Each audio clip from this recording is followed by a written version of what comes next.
Hello student, success coaching classes में आपका स्वागत है। तो आज हम लोग डिस्कस करने वाले हैं क्लास 12 का हिस्ट्री का चैप्टर नंबर 1 ईंटें, मनके तथा अस्थियाँ। इसका मोस्ट इंपॉर्टेंट आपको ऑब्जेक्टिव प्लस सब्जेक्टिव दोनों कराने वाले हैं। देखिए, सबसे पहला यहाँ पर क्वेश्चन क्या बोला, जो भारतीय पुरातत्व का पिता किसे कहा जाता है। ये भी आपको question very very important question है, तो याद रखिए अलेक्जेंडर कनिंघम को हम लोग क्या बोलते हैं, भारतीय पुरातत्व का पिता कहा जाता है। आगे देखते हैं सेकंड क्वेश्चन क्या बोल रहा है, जो हड़प्पा सभ्यता में सर्वप्रथम किस स्थल की खोज में कौन सा स्थान का खोज किया गया। तो याद रखिएगा इसका राइट आंसर हो जाएगा हमारा ऑप्शन नंबर बी, हड़प्पा नामक स्थान का खोज किया गया था हड़प्पा सभ्यता में। ठीक है, आगे यदि हम लोग देखते हैं क्वेश्चन नंबर तीसरा क्या बोल रहा है, जो हड़प्पा सभ्यता के किस नगर में दुर्ग दीवार से घिरा हुआ नहीं मिला है। तो याद रखिए इसका राइट आंसर हो जाएगा हमारा ऑप्शन नंबर आपका सी हो जाएगा, लोथल हो जाएगा इसका राइट आंसर।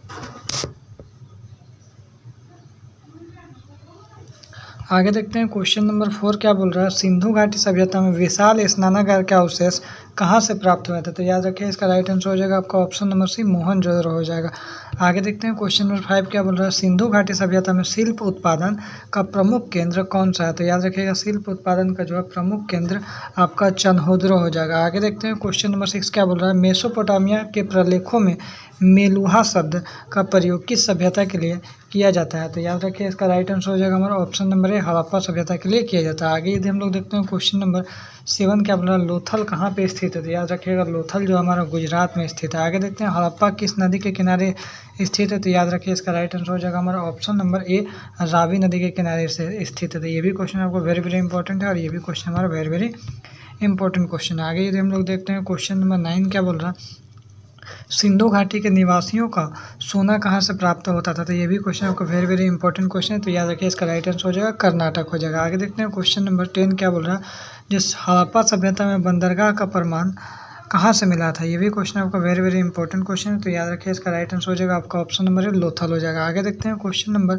11 क्या बोल रहा है, हड़प्पा सभ्यता का किस देश के साथ व्यापारिक संबंध नहीं था। तो याद रखिए इसका राइट आंसर हो जाएगा हमारा ऑप्शन नंबर डी, चीन हो जाएगा। आगे देखते हैं क्वेश्चन नंबर हमारा 12 क्या बोल रहा है, जुते हुए खेत का प्रमाण कहाँ से मिला है। याद रखिए इसका राइट आंसर हो जाएगा हमारा ऑप्शन नंबर सी, कालीबंगा हो जाएगा। आगे देखते हैं क्वेश्चन नंबर 14 क्या बोल रहा है, जो हड़प्पा वासियों को लाजवाब मणि कहाँ से प्राप्त होता था। तो याद रखिए इसका राइट आंसर हो जाएगा आपका लोथल, ऑप्शन नंबर भी बिल्कुल राइट आंसर हो जाएगा। आगे देखते हैं क्वेश्चन नंबर 15 क्या बोल रहा है, क्षेत्रफल के अनुसार सिंधु घाटी सभ्यता का सबसे बड़ा नगर कौन सा था। तो याद रखिए इसका राइट आंसर हो जाएगा हमारा ऑप्शन नंबर बी हो जाएगा, मोहनजोदड़ो हो जाएगा।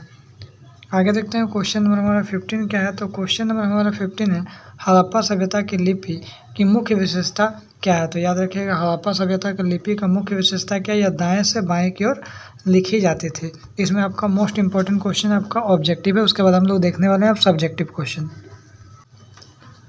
पहला सवाल यहाँ पर क्या बोला है, पहला सवाल हमारा बोला, जो हड़प्पा सभ्यता को कांस्य युग सभ्यता क्यों कहा जाता है। तो याद रखिए हड़प्पा सभ्यता को कांस्य युग सभ्यता इसलिए कहा जाता है क्योंकि यहाँ का जो लोग है औजार बनाने के लिए कौन सा, तांबे और टीन धातु को मिलाकर कांसा बनाता था, कांसा धातु का उपयोग करता था, इसलिए हम लोग हड़प्पा सभ्यता को कांस्य युग सभ्यता भी कहा जाता है। आगे देखते हैं दूसरा क्वेश्चन क्या बोला, हड़प्पा सभ्यता को सिंधु घाटी सभ्यता क्यों कहा जाता है। ये भी क्वेश्चन वेरी वेरी इंपॉर्टेंट है। हड़प्पा और मोहनजोदड़ो जो नगर है उसका अवशेष मुख्य तौर पर सिंधु नदी या सिंधु घाटी नदी के आसपास प्राप्त हुआ है, इसी कारण से हम लोग हड़प्पा सभ्यता को सिंधु घाटी सभ्यता भी कहा जाता है।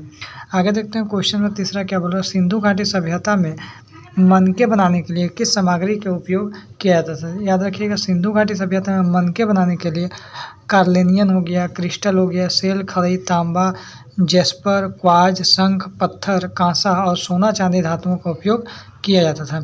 आगे यदि देखते हैं क्वेश्चन नंबर 4 क्या बोल रहा है, जो सिंधु घाटी सभ्यता के उन स्थानों का नाम बताएं जहां सिंचाई के अंश पाए जाते थे। तो याद रखिएगा इसका राइट आंसर हो जाएगा सिंधु घाटी सभ्यता के उन स्थानों का नाम निम्नलिखित है। पहला हमारा हो जाएगा सोतुघई और दूसरा हमारा क्या हो जाएगा, धौलावीरा हो जाएगा। तो यदि हमारा वीडियो आपको अच्छा लगे तो लाइक शेयर सब्सक्राइब जरूर करें। फिर मिलते हैं हम लोग नेक्स्ट वीडियो में।